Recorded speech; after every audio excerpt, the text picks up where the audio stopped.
सत साहिब सतगुरुदेव की जय। बंदी छोड़ कबीर साहिब जी की जय। बंदी छोड़ गरीबदास जी महाराज जी की जय। स्वामी राम देवानंद जी गुरु महाराज जी की जय हो।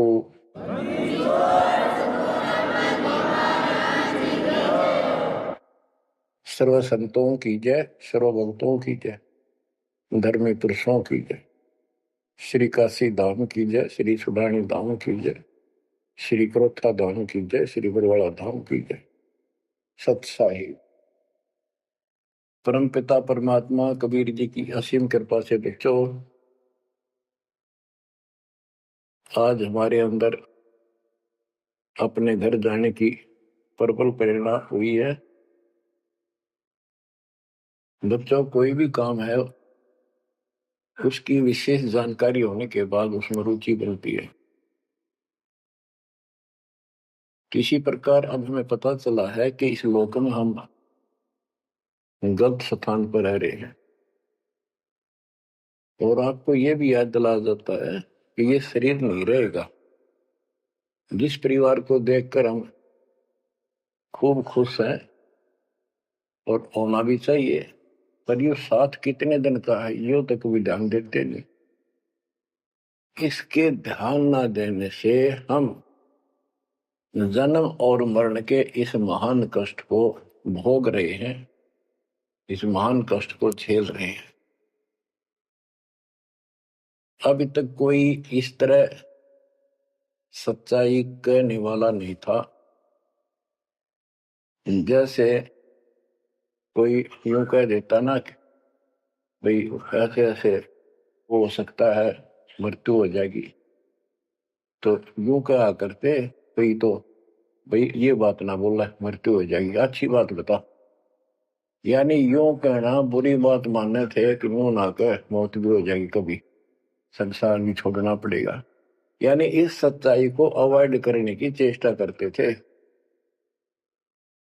तो बच्चों, कबूतर क्या करता है, जब बिल्ली निकट आ जाती है वो डर जाता है, उड़ने की बजाय आंखें बंद कर लेता है और सोच लेता है खतरा टल गया, तो वो उसकी गर्दन मरोड़ के खा जाती है। अब आंखें बंद करें काम नहीं चलेगा, ये तो खोलनी पड़ेगी, हिम्मत करनी पड़ेगी, यहां से उड़ना पड़ेगा, काल से बचना पड़ेगा। पहले जैसे 12 कबीर पंथ चले हैं, उससे पहले ये हिंदू धर्म, उसके बाद ये यहूदी धर्म, ईसाई धर्म, फिर मुसलमान धर्म, जैन धर्म, और ये 12 पंथ। इनमें ज्ञान तो बताया जाता था कि भक्ति कर लो, नहीं तो 84 लाख योनियों में जाना पड़ेगा, पशु पक्षी बनना पड़ेगा। और आत्मा डरती भी थी, भक्ति के लिए प्रेरित भी होती थी, लेकिन वो भक्ति शास्त्र विरुद्ध थी, शास्त्र में प्रमाणित नहीं थी, और वो ज्ञान भी शास्त्र प्रमाणित नहीं था। श्रीमद् भगवत गीता अध्याय 16 श्लोक 23 में स्पष्ट किया है कि शास्त्र विधि को त्याग कर जो अपनी मर्जी से मनमाना आचरण करते हैं अपनी इच्छा से, उनको न सुख होता है, न कोई सिद्धि प्राप्त होती है, और न ही उनकी गति होती है। या तो ये कहो कि गीता गलत और ये झूठे गुरु सच्चे, इनमें से एक को रिजेक्ट करना पड़ेगा। लेकिन गीता को कोई रिजेक्ट कर नहीं सकेगा, आखिर में इन झूठे गुरुओं को त्यागना पड़ेगा। बच्चों, परमात्मा के पाने के लिए, उस सुख को प्राप्त करने के लिए कितने कितने कष्ट झेले हैं महापुरुषों ने। हमने भी उठाए, हम ऋषि बने, ऋषि बनकर कठिन साधनाएं की। जैसा लोक वेद दंत कथाएं सुना करते थे, उसके आधार पर सिद्धियां आ गई, सिद्धियां दिखा कर फिर प्रसिद्धि होगी, उस प्रसिद्धि के ऊपर हम प्रसिद्ध हो गए और खूब महर्षि प्रसिद्ध हो गए। अब पता चला वो प्रसिद्धि कैसी थी, जैसे आपको राबिया का प्रमाण बताया, 4 साल की ठीक साधना से ऐसे ऐसे चमत्कार भी हो गए, मक्का उठ के आ गया, लेकिन भविष्य जीरो हो गया उसका। सिर भी काट दिया, इतनी प्रेरित थी भगवान के प्रति, लेकिन नथिंग, कुछ नहीं हुआ। काम तो अब बनेगा जब बनवाया जाता है। गरीब ये जीवन सफल है, जब लग राम रटंत, देखो री को जाने दे, भरम पड़े हैं पंथ। इस मनुष्य जीवन की सफलता उसी की है जो परमात्मा का भजन करते हैं, अन्यथा इसका कोई यूज नहीं। पशु पक्षी का भी ऐसा ही जीवन है, ऐसे ही कर्म वो करते हैं, खाना पीना, टट्टी जाना, बच्चे उत्पन्न करना, बच्चों के लिए फिर सारा दिन भटक के उनका पोषण करना, फिर मर जाना। ये कोई जीवन है? इस ज्ञान से आपके अंदर जो गलत प्रेरणा भरी हुई है वो काल द्वारा भरी गई है, बहुत प्रबल है, वो सामान्य नहीं है। अब जैसे किसी को बुखार हो जाता है तो उसके बस की बात नहीं वो नॉर्मल हो जा, तो उसके लिए औषधि की आवश्यकता पड़ती है, और जब नॉर्मल हो जाएगा फिर सारे काम ठीक करेगा। इसी प्रकार ये आपके बस की बात नहीं है जो आप जिस व्यवस्था में लग रहे हो। ये इस ज्ञान से, इस भक्ति से आपका ये अज्ञान हटेगा, ये जिससे प्रभावित हो बुखार हटेगा, फिर आपकी लगन अदब से बनेगी, अलग से बनेगी। अगर ये भाव नहीं बना तो क्या ये जीवन अच्छा है जो आप जी रहे हो? कोटि जन्म तन भर में तोगे कुछ नहीं हाथ लगा रे, कुकर कुत्ता, सुकर सुअर, खर गधा, कौवा, बुगला, बता इन प्राणियों के शरीरों में असंख्यों बार कष्ट उठा लिया अपने को, असंख्यों बार, एक बार नहीं। तो क्या इस प्रोसीजर को जारी रखोगे? मेरी आत्मा तो मान नहीं रही कि आप इसको स्वीकार कर दोगे। और अब भी आपकी आंखें नहीं खुलेंगी और आपकी प्रेरणा नहीं बनेगी, तो फिर इंसान नहीं, पत्थर हो तुम, पत्थर। कोटि वर्ष करे संगत संतों की, पत्थर का दिल में क्या बीजे, चंदन बन में रंग ला दे, एक बांस बिटन भी ना सींचे। पत्थर को जल में डाल दे, कितने गहरे जल में डाल दे, कितने दिन डाले रखे, उसका कोई असर जल का नहीं होता। नहीं, जल से तो नरम होता है पदार्थ, बाहर निकालते उसको घिसा दे दूसरे पत्थर से, ज्यों का त्यों चिंगारी निकलेंगी। तो पत्थर जैसे प्राणियों को किसी चीज का असर नहीं होता। ये अमृतवाणी उन पुण्यात्माओं को झंझोड़ कर रख देंगी जिनकी आंखें काल में अज्ञान से बंद कर रखी हैं। उस परम पिता के घर जाने के लिए, सुख को प्राप्त करने के लिए, गरीबदास जी बताते हैं कि मंसूर मैसूर क्यों हो गया,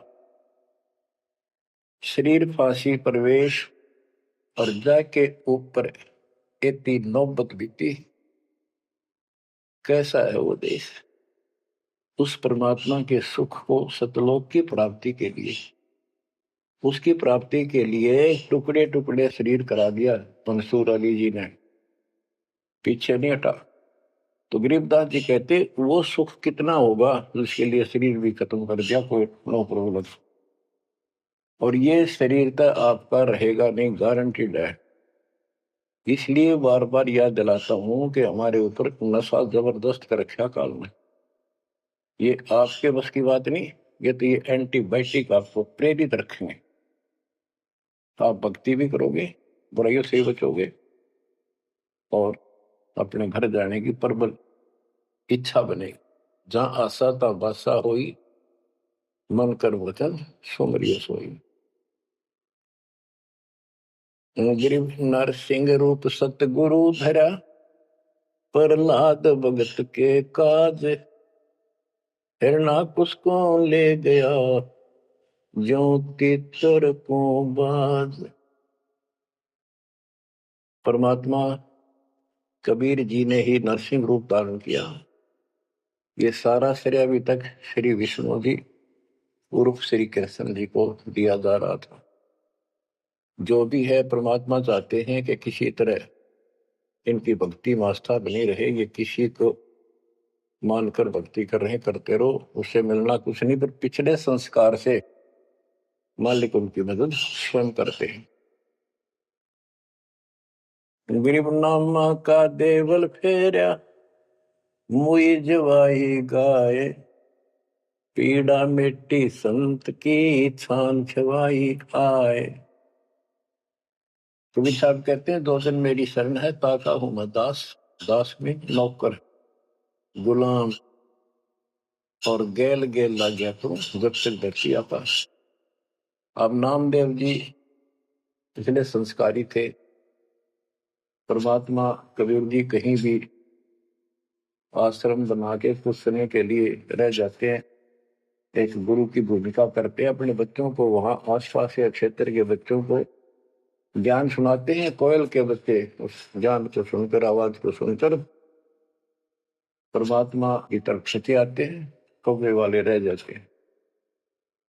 तो उसमें रंका और बंका दोनों पति पत्नी थे। एक उनकी बेटी थी वंका। नामदेव भी उसी समय परमात्मा कबीर जी के शिष्य हुए थे, जब वो वासनपुर में लीला कर रहे थे। हम ज्ञान सुन लेते हैं, सारी बात करते हैं, पर अपनी जो पूर्व प्रेरणा है, पिछले जन्म के संस्कारों से भी हम बाज नहीं आते। अब नामदेव जी जा रहे थे, एक मंदिर में आरती हुई थी, ब्राह्मण लोग आरती कर रहे थे, और उसके ऐसी धूम चढ़ी कि वो भी मंदिर में पहुंच गया। हाथ में जूते निकाल लिए अपने, जैसे ये बजाते हैं ताल, उस तरह बजाने लग गया। घंटी बजाते हैं, और बजाता बजाता आरती में मगन होकर उनके ब्राह्मणों के बीच में पहुंच गया। यानी पत्थर की मूर्ति के सामने पहुंचना चाहा। पंडितों ने पकड़ के उसको मंदिर के पीछे फेंक दिया कि ये शूद्र छोटी जाति का समेत जूतों आ गया, हमारा धर्म भ्रष्ट कर दिया, हमारे भगवान को इसने रुष्ट कर दिया। वो तो फिर भी पड़ा पड़ा मन की आरती कर रहा था, लो लगी थी दाता में। तो परमात्मा उस मंदिर का मुंह नामदेव की तरफ कर दिया, और पंडित पिछली साइड में खड़े घंटी बजा रहे थे। आश्चर्यचकित हुए। तो एक दिन नामदेव रंका बंका के घर गया, तो उस दिन वंका लड़की, रंका और वंका जंगल में लकड़ियां लेने गए हुए थे। पीछे वो लड़की अकेली थी, वो कोई पट्टी तैयार करे थी, जैसे किसी के चोट लग जाया करे, हल्दी वगैरह लगा के। नामदेव बोला, बहन किसको क्या हो गया, किसको चोट लगी, किसके लिए पट्टी बना रही हो? वंका बोली, रे नामदेव तो गुरु जी ने ज्यादा दुखी ना करा कर, तो भाई मर्यादा में नहीं रहता। वहां के जरूरत ही तेरे को जाने जिस मंदिर में, अपना मंदिर में जाना भगवान अलाउड थोड़ा कर रखे है, मानता नहीं तो तेरे लिए, तेरी इज्जत रखने के लिए गुरु जी तेरे मंदिर फेर गए थे, हाथा चोट लगी भाई, उनका पट्टी बांधे। नामदेव गया, देखा तो सचमुच गुरु जी के हाथों में चोट लगी हुई है, और वंका ने पट्टी बांधी। तो बच्चों, हम भक्ति भी करते हैं, पर अपने संस्कार फिर भी कोई न कोई अड़ाए रखते हैं, ये परमात्मा को परेशान करते हैं। अब आ गया है कति पीक टाइम, अब ये बात नहीं चलेगी। पहले तो चलो को रह गए, कोई बात ना, पैर पकड़ लिए भगवान ने, अब क्या फिसल गया पैर, तो पता नहीं कहां पड़ोगे जाकर। ऐसा अजब गजब का ज्ञान दे दिया, ऐसा समाधान आपको दे दिया, और ऐसे समय में मानो श्री मालिक ने। तो आंखें खोल लो। गरीबनामा का देवल फेरा, मुई जवाई गाए, पीड़ा मिट्टी संत की, छान छवाई आए। अब जिसमें नामदेव जी ने मंदिर घुमा दिया, घुमाया तो मालिक ने था, लेकिन मालिक अपने नाम नहीं लेते। करा करावे साइया, मन में लहर उठा, दादू सदर जीव के आ बगल हो गया। उनकी महिमा ज्यादा होगी। मुसलमान धर्म के लोगों को दिक्कत हुई, उन्होंने राजा को कहा कि ऐसे ऐसे काकर है, वो दुनिया को गुमराह करता है कि मुर्दे जिंदे कर देता है, मंदिर घुमा दिया, ऐसे कर दिया। राजा ने पकड़ के बुलाया और कहा ये गाय काट दी वहां पर, इसको जिंदा कर।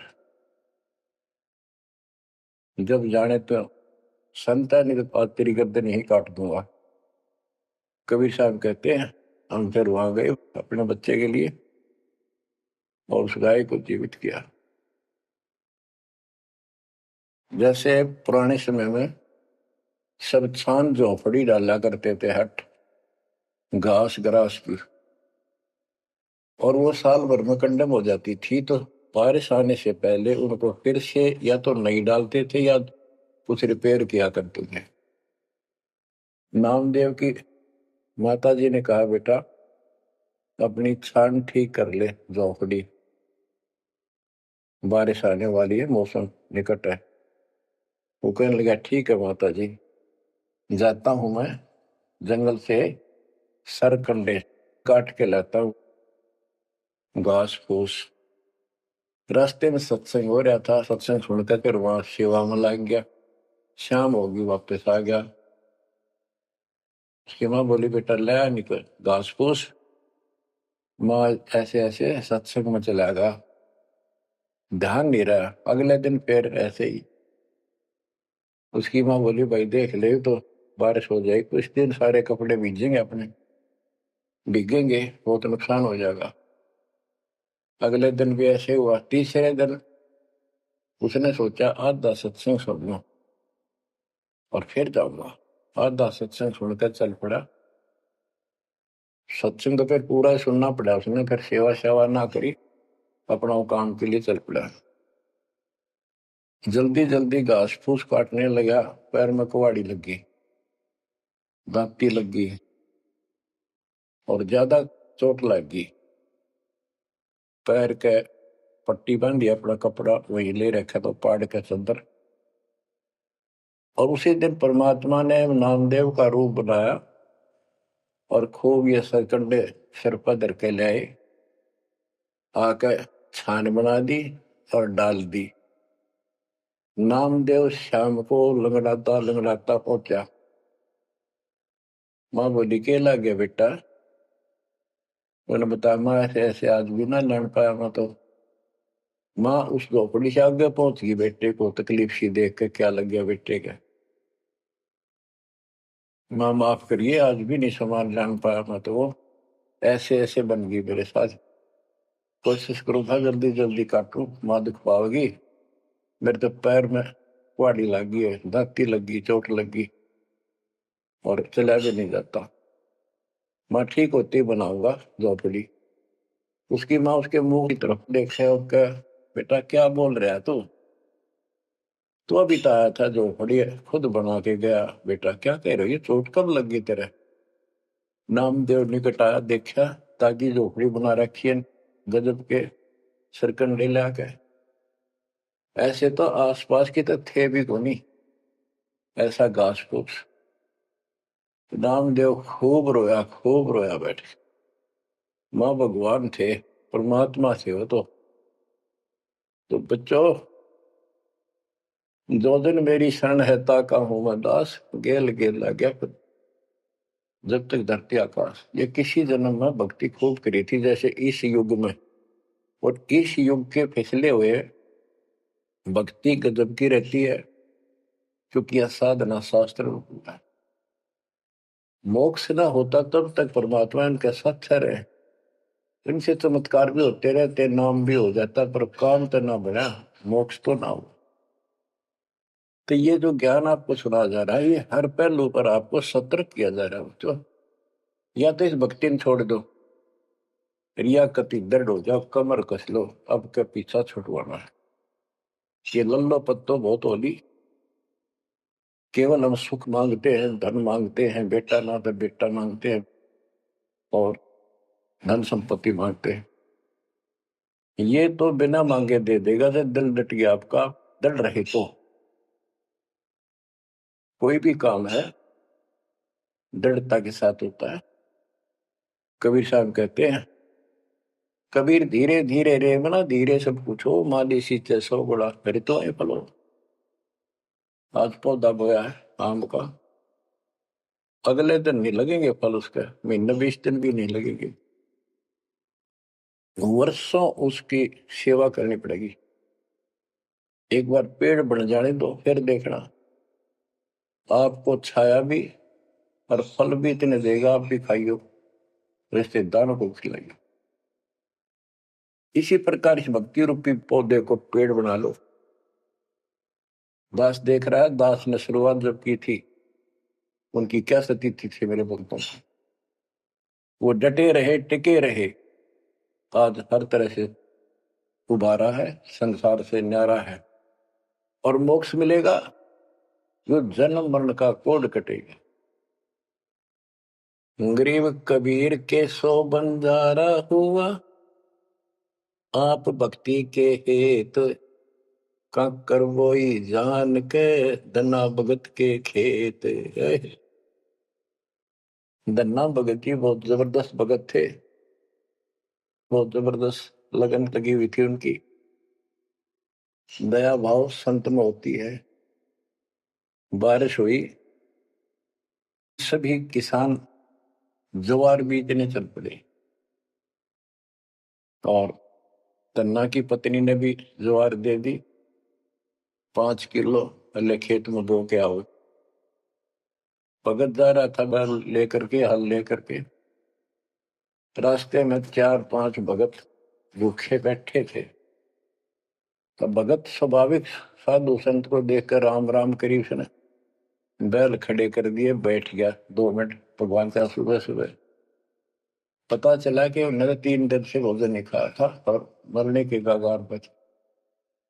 कहने लगे, भगत हम तो मृत्यु के निकट हैं, कहीं भोजन नहीं मिला, क्योंकि रेगिस्तान राजस्थान या भी पहले सारी स्थिति ऐसी थी नहीं, बढ़िया वाली जनता थी। बारिश हो गया तो फसल होगी, ना तो भूखे मरा करते। तो भगत जी ने सारे के सारे ज्वार रख दी उनके आगे, बीज, वो मरे थे भूखे, सारी खा गई। अब वो चल पड़े, भगत जी ने सोचा ही वे घर वाले लड़ेंगे, पत्नी भी गर्म मिजाज की थी, और इसमें तो भाई कोई भी टोक दे, बीज भी कित खा गया तो कित खो दिया, किसान का तो जीवन होता बीज। लेकिन उसने परिवार न्यौछावर कर दिया, कंकर इकट्ठी की लोगों को दिखाने के लिए, जैसे और बीज बो रहे थे, ऐसे कंकर बखेर के हलवा के सामने घर आ गया, खेत में जाकर नहीं देखा। कुछ दिनों के बाद औरों के तो ज्वार गजब की उगरी, और भगत जी के खेत में तुम्बे मतीरों की बेल उगरी बिना गिनती की, और मतीरे लग गए मोटे मोटे, ये तुम्बे ऊपर नीचे पुड़े नो भरी दिखे, उनका खेत बना दिखा। कुछ दिन के बाद क्या होता है कि बारिश ना होने से उस क्षेत्र में अकाल जैसी स्थिति होगी, और ज्वार किसी का हुई, किसी की थोड़ी बहुत हुई, बिल्कुल नहीं हुई। तो वो तो बाद की बातें हैं। किसी ने जाके धन्ना भगत की पत्नी को बता दिया कि तुमने ज्वार नहीं बोई। वह बोली, बोई, वो कहा हमारा भगत कि ना आपके तो मतीरे उग रहे हैं, ज्वार है ही नहीं। उसका दुख हुआ, ज्वार भी कित खा गया यो। तो वह गई, देखा सचमुच वहां तो मोटे मोटे मतीरे भरे पड़े। एक मतीरा यानी एक तुम्बा लेकर चल पड़ी। धन्ना भगत को पता था कि बात आज बिगड़ चुकी है। उसके बाहर जाते ही भगत वहां आ जाते थे, उसके रहते नहीं आते थे। वह जल्दी वापस आ गई। धन्ना भगत ने सोचा था शाम तक आओगी, तो भक्तों से कहा तुम जाओ, बात आज गड़बड़ है। सिर पर बतीरा रख रखा, ताते उसने बतीरा सिर में मारा धन्ना भगत का। धन्ना भगत जी ने थोड़ा बचाव किया तो धरती में लगकर फूट गया। फूटते उसमें ज्वार निकली जैसी बीज की साफ सुथरी भेजी थी। अब भगत जी तक टेढ़ा पड़ा, सिर बचाया, और वह देवी देख रही थी, कभी धन्ना भगत को कभी ज्वार को। तो वह बोली ये कहां से आ गई ज्वार इसमें। धन्ना भगत नहीं बोला। वह फिर खेत में गई, वह ज्वार उठाकर अंदर रख ली। वहां जाके देखा, कपड़ा बिछाकर मतीरे फोड़न लागी, ढेर लाग गया। गठड़ी बांध के चल पड़ी, ढोण लागी ज्वार। अरोरा की ज्वार कति कंडम सी होगी, वो ये कोई ना खड़ी तो रही, पर उसमें बीज नहीं बना, सूखी सूखी सी खड़ी। अब वह 5-6 गठड़ी ले आई भर भर के। भगत बोला जितनी अपनी होनी चाहिए थी ना तेरे खेत में उतनी रखना, ज्यादा ना लेना भगतमती ने। बोली तू तो ऐसे करा कर, भगवान ने दी है सारी लाऊंगी। वो आगे छड़ी भर के चाली, जब उसका पोटा पूरा हो लिया, वहां तक तब बहुत मरती आई, बाहर खूब लग गया। उतारी तो सारा फूस बना पाया। एक फेर लाई, वो भी नहीं हो गया, हार के बैठ गई। फिर धन्ना भगत के खेत में तुम्बों से द्वार निकला, गांव इकट्ठा हो गया। भगत बोला भाई अपनी बांट लो थोड़ी थोड़ी, तो सारे भूखे मर तो बच जाएगा गाँव। तो सब ने अपने हिसाब का थोड़ा थोड़ा ले लिया, और फिर भी उबर दी रहेगी। बच्चों ये बातें कोई बनावटी नहीं है। जिनने भगवान के ऊपर समर्पण किया, जो भगवान पर समर्पित हुए, भगवान ने कभी उनका मारा नहीं। चारों युगों को देख लो, हमने किसका रखा मार। तो बच्चों ये महापुरुषों की जो कथाएं हैं आज अपने काम आऊंगी। आप एक बार लग कर देखो इस बारे में, कोई जगह नहीं रहेगी आपको अगर मगर करने की। इस मन को कति परमात्मा हर तरह से संतुष्ट कर देगा। दास अपनी एक कथा बताओगा। हम सुनते थे कि द्रौपदी का चीर बढ़ा दिया भगवान ने, पर ये नहीं पता था क्यों बढ़ाया था। वो तो अब इस तत्व ज्ञान से निखार हुआ कि कबीर परमात्मा ने एक लीला करके उसका लीर ग्रहण किया कपड़ा, पर उसके कारण बढ़ा था। तो किसी को कहते वो मानता नहीं था, ये कोई बात है, कैसे हो सकता, ऐसे नहीं हो सकता, वैसे नहीं हो सकता। हम भी मानते थे कि चल ना होगा, पर भगवान तो है और बहुत काम कर रखे हैं। और मन मानता था भगवान कुछ भी कर सकता है, क्योंकि आस्था जब भी बनती है जब ये भावना बढ़ जाएगी परमात्मा जो चाहे सो कर सके। इम्पॉसिबल वर्ड नहीं है उसकी डिक्शनरी में। आपको बताता हूँ, नाम ले लिया, 2-3 साल हुए थे बस। 1988 में नाम लिया, 1989 की बात है। तो एक मकान बनाया, ऊपर मकान बना रखा है, उसके ऊपर एक गैलरी ही पे पूजा स्थल बनाया, 5.5 बाई 15 फुट का। उसमें एक गली में झांकी थी, खिड़की और विंडो, और एक अंदर आंगन की तरफ क्रॉस वेंटिलेशन बढ़िया था। तो जल्दी के कारण मैं बने बनाए वो लिया जगड़े, पूजा स्थल 2 मांझ कर उनको पेंट पेंट करके लगा दिया। उनमें शीशे भी लगे हुए थे। एक शीशा टूटा हुआ था, एक शर्फ खिड़की का, वो डबल होते। मैं ये चढ़वा देंगे बाद में, जल्दी काम हो जाएगा। वहां मैंने ये भक्ति बोध छपुआ कर रखी। कि गुरुजी आएंगे, उनको सौंप दूंगा, वो आगे भक्तों को देते रहेंगे जब कोई दीक्षा लेगा। ऐसे सेवादास करने लगा। क्या हुआ कि उस जो शीशा फूटा हुआ था उसमें के चूहे बढ़कर उनको काटने लगे। और उस समय क्या था, जब वो जंगले लगाए तो जाली ले आया था, ये एक लोहे की जाली जो मच्छरों से बचाने के लिए खिड़कियों पर लगाई जाती है बाहर की साइड। और वो गलती से वो गलत काट के दे दी। मैं वो साइज लिख के उस लोहे की दुकान पर दिया, भाई ये काट के तैयार कर दे, इनका बिल बना दे। मैं और सामान लेकर वापस आया, उसने बांध कर लपेट कर रख रखी थी। मैं उठाकर चला पैसे देकर। आके मैंने कहा ले भाई लगाओ। तो ये बड़ा लड़का, अरे को वहां किराएदार रहता था, वो बोले हम लगा देंगे। कील क्या सारी ला रखी थी, उन्हें सीढ़ी लगाई। मैं तो चला गया उनको कह के, शाम में आया तो कोई नहीं लगा रखी। पूछा भी कारण क्या था, क्यों नहीं लगाई। उन्होंने बताई कि छोटी है, बराबर में छोटी रहेगी, कम से कम 9 इंच छोटी है। वो लिखा था मैंने 3 फुट 9 इंच, उसने 3 फुट काट दी। या नौकर ने देख कर किया, गलती लगी जैसे हुई। फिर मैंने सोचा भी छोड़ो भाई, अब किसके साथ मत्था मारे जाकर। वो कहेंगे तेरी गलती है, आपने यही साइज बताया था। मैं इस चक्कर में नहीं पड़ा करता। मैंने वो उठा कर स्टोर में डलवा दी।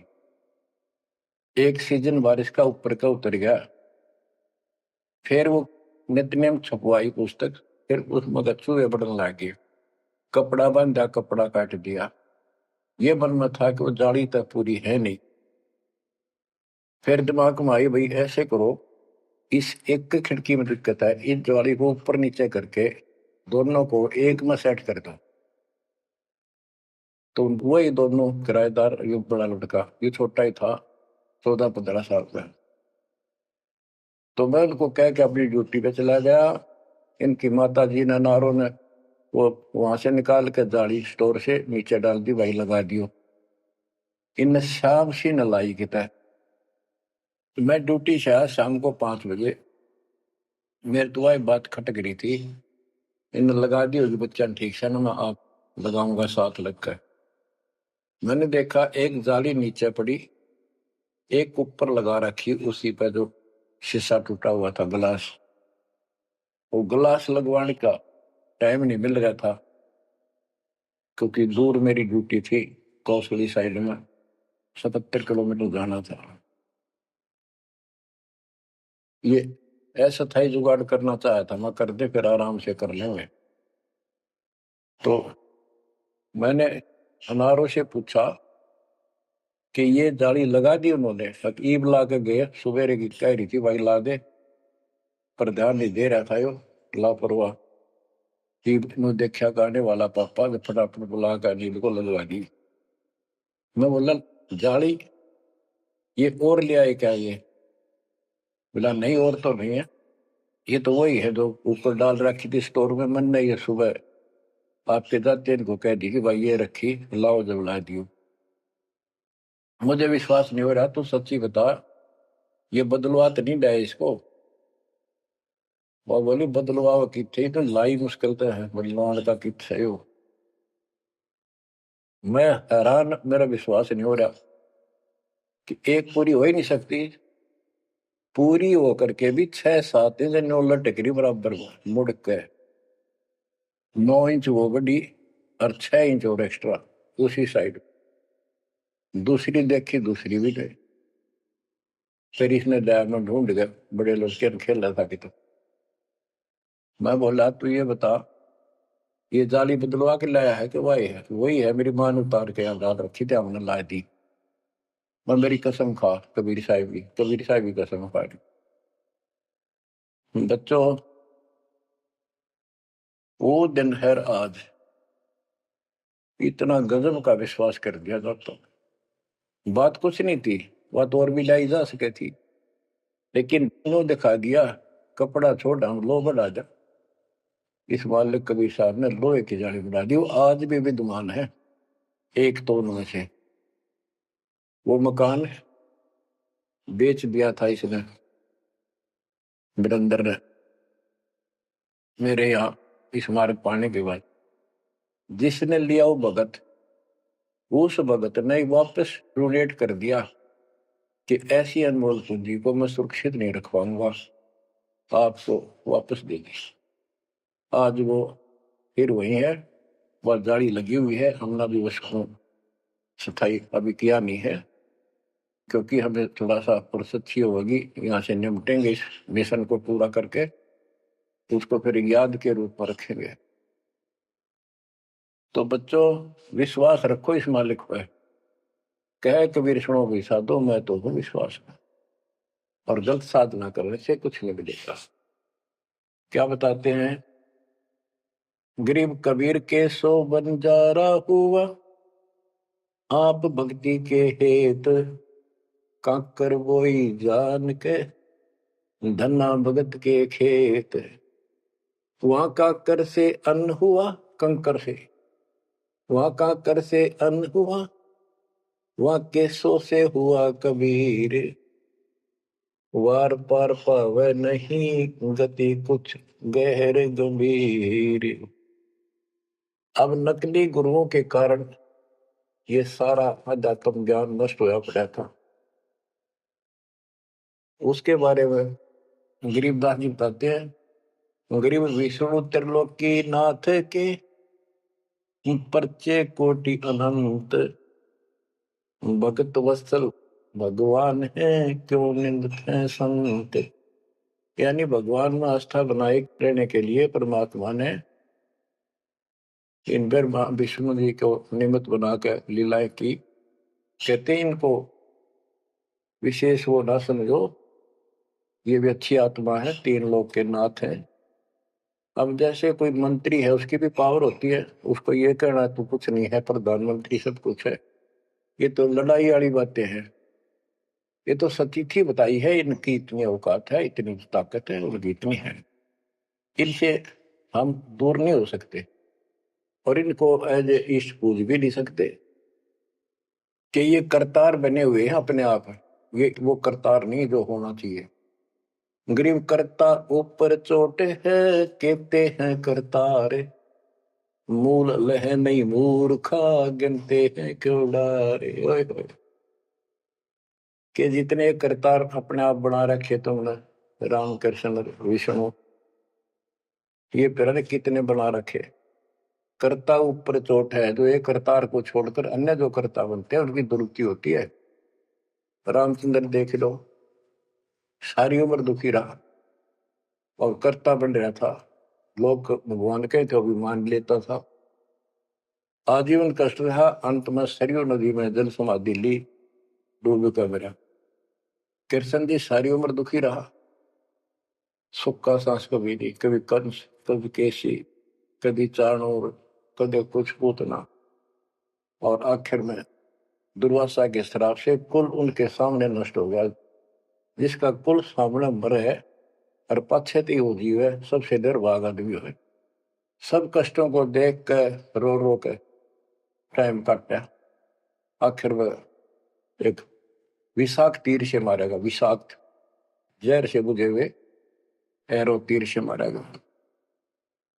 अब क्या बताते हैं, गरीब करता ऊपर चोट है, कहते हैं करता रे, मूल लह नहीं मूर्खा, गिनते हैं क्यों डारे। के मूल की पूजा क्यों नहीं करते, डालियों में क्यों गिनते फिर हो तुम, कितने भगवान है, कितने टहनी है। मूल से सब कुछ होता है। गरीब सतगुरु साहिब एक है, दूजा ब्रह्म विरोध, बिन सतगुरु सूझे नहीं, चाहे पढ़ो 18 बोध। गरीब गल गोटा गुरु आखने, फांसी दे अड़ाए, द्वादश तिलक बनाए कर, चंपुर दे धकाए। कि ये इंसान का नाश करने, मनुष्य जीवन को बर्बाद करने वाले, ये बाह्य दिखावा करके द्वादश 12 तिलक बना लेंगे, कंठी माला पहन लेंगे, लाल कपड़े बड़ी बड़ी दाढ़ी मूछ उठा लेंगे या घुटन घोट हो जाएंगे, मूड में डालेंगे। ये गलगोटा है, ये काल की फांसी लिए फिर रहे झूठी साधना करवा के। कहते द्वादश तलक बनाए कर लोग इन पर कुर्बान हो जा साधु है, और जमपुर दे धक्का, यानी उस नरक में धक्के ठोक दे। क्या साधना गलत पे जागा करो। गिरव झूठे गुरु का नाक ले, फिर श्रवण और नैन, सतगुरु बोले साखिए, दूर कर फोकट पहन। कहते नकली गुरुओं का इनका जूते मारे, नाक काटे, यानी कहने का भाव है कि इनका बच जा, दूर हो जा, फूक दे। फूकना मतलब ये नहीं आग लगा दे या उन्हें मार दे।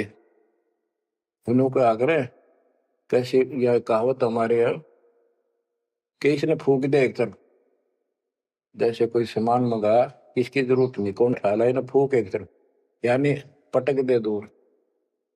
एक गरीबदास जी कहते झूठे गुरु के नाक कान काट दे। इसका अर्थ है कि उनको कति वहां से अपने से दूर कर ले। गरीब झूठे गुरु को झटक दे, से स्वामी को फूक, या मैं दोष जरा नहीं, शब्द कहा हम कूक। गरीबदास जी बताते हैं झूठे गुरु को झटक दे, और जो नकली शिष्य उन पे चिपके बैठे उन्हें भी फूक। फूकने का मतलब ये नहीं उन्हें मार दे कि एक तरफ पड़े रहने दो। गरीब पीछे गई सो जाने दे, ले रहती को राख, उतरी लाभ चढ़ाई यो करो अपूठी चाख। गरीबदास जी कहते पीछे जो हुई सो हुई, उसने भूल जाओ, अब शेष बचे जीवन में संभाल लो। उतरी लाभ चढ़ाइयो करो अपूठी चाख। जैसे हम सत भक्ति ना करने से हमारे सारे काम बहुत खिंच के होते ही नहीं, परेशानी रहती है। और जब सच्चा गुरु मिल जाता है वही काम फटाफट होने लग जाते हैं। पुराने समय में कुएं से जल निकाला करते थे, सिंचाई का काम भी कुओं से होता था, उसमें बैल जोड़े जाते थे, एक लाव होती थी, लाव, वो डोल नीचे जाता था, एक लकड़ की पुड़ी होती थी, लोहे का इतना सिस्टम नहीं था, फिर लोहे की बनने लगी थी पुली, उसके ऊपर वो लाव यानी रस्सी, मोटी रस्सी होती थी, बढ़िया मजबूत। वो पुली से नीचे उतर जाती तो अब पुली घूमती नहीं, वो फिर किसी होती थी, वो घूमती नहीं और अड़का खड़ा हो जाता, नीचे रस्सा गिर जाता साथ में। फिर उसको कहते फिर से पुली पर रख और फिर खींच, आसानी से घूमेगी और फटाफट पानी निकला होगा। कि शास्त्र विरुद्ध साधना करके भक्ति से दूर होकर भगवान से तुम दुख पा रहे हो, फिर से भक्ति शुरू कर दो, फिर आपको सुख होगा। गिरव पीछे गई सो जानते, ले रहती को रख, जो शेष बचा जीवन इसको संभाल ले रख। उतरी लाभ चढ़ाई यो करो अपूठी चाख। गिरव मोए बिन पावे नहीं, जीवित कैसा योग, 84 आसन करे मिटे न संसार शोक। के जीवित मरे बिना परमात्मा प्राप्ति नहीं होगी। तुम जैसे बकवादों में लग रहे हो, जीवित कैसा योग, ऐसे भक्ति नहीं पड़ेगी। और जो 84 आसन कर करके लोग दिखावा करते हैं, इसे मोक्ष नहीं है। गिरिव पंचअग्नि पाखंड है, मोनी तपे आकाश, झरने बैठे क्या हुआ, क्या जी में पंच गिरास। ये 5 धुएं लगा के बीच में बैठ जाते हैं पाखंड करने के लिए। इन मकला इतनी है ज्ञान नहीं इनको। कोई मौन रखता है, कोई तप करता है, मटके घड़े के अंदर सुराख करा के एक तपाई कर रख के 40 दिन सर्दी के महीने में 100 मटके डेली पानी के अपने सिर पर डलवाता है। और वो बड़े बड़े गांव के लोग उस पाखंडी के चारों तरफ परिक्रमा करते हैं। और कोई कहे मैं सिर्फ 5 गिलास खाया करूं, ज्यादा खाता नहीं। इस तरह के ड्रामाबाजी से अट्रैक्ट करते पब्लिक को, पल्ला कुछ नहीं। गिरिव दूधा धारी शब्द है, पान फूल फल खाई, घट में नाम न संचर, ये बंधे जमपुर जाई। कई बताते हैं एक बाबा है, दूध दूध पियो है, बड़ा शब्द है, दूध दाधारी बोलो से, और केवल कभी फल खा लेता है, कोई फूल फल ही खाता है। तो गरीबदास जी कहते, गरीब दूध दाधारी शब्द है, ये पान फूल फल खाई, घट में नाम न संचरे, बंधे जमपुर जाई। सच्ची भक्ति है नहीं, सीधे नरक में जाएंगे। गरीब चुंडित मुंडित भद्रा, मोनी मैल न पावे, धूमर पान ठडेसरी, ये दो जग धक्के खा। गरीब योग नहीं यो रोग है, जब लग निज नाम न चीन, घर घर द्वारे भटकते, बेख बिना यकीन। गरीब बेख लिया तो क्या हुआ, जब लग नहीं विवेक, तीन काल निपजे नहीं, नहीं मिटे कर्म रेख। के चुंडित मुंडित, जैसे बड़े बड़े सिर पर जटा रख रखी है, दाढ़ी बड़वारी, माला मोला पहन गए, बाहर भाई ड्रामा फूल कर रखा है, लाल कपड़े पहन रखे, या कति गोट करवा रखा, मुंड मुंडवा रखा, कहते हैं इनसे कुछ नहीं मिलना, कोई मौन रखते हैं। गरीब चुंडित मुंडित भद्रा, मोनी मैल न पावे, धूमर पान ठडे श्री, ये दो जग धक्के खाओ। ये धूमर पान करें, नशे करें, सुल्फे की मारे चलम भर कर ढूंढ उठा दे, ठडे श्री खड़े होकर तप करते, कहते दो जग में धक्के खाओगे, नरक में जाएंगे। बच्चों, ये मूल ज्ञान है, ये तत्व ज्ञान है, और ये जो ज्ञान आपको दिया जा रहा है, आपके लिए वरदान होगा। ये कबीर साहब की गिफ्ट है। इस रजा को संभाल के रखियो, इसको हल्के में ना लियो बच्चों, कुर्बान हो जाओ। ये धंधे करते था सिंह धन हो गए, कितना पूरा ना पट्टा। इसकी शरण में डट कर सत्संग सुना करो, सेवा करो और दान करो, मर्यादा का निर्वाह करो, भक्ति करो। देखना न्यारे रंग ला देगा दाता। मालिक आपको मोक्ष दे, सद्बुद्धि दे, आपको याद बनी रहे अपने घर की सत्साई।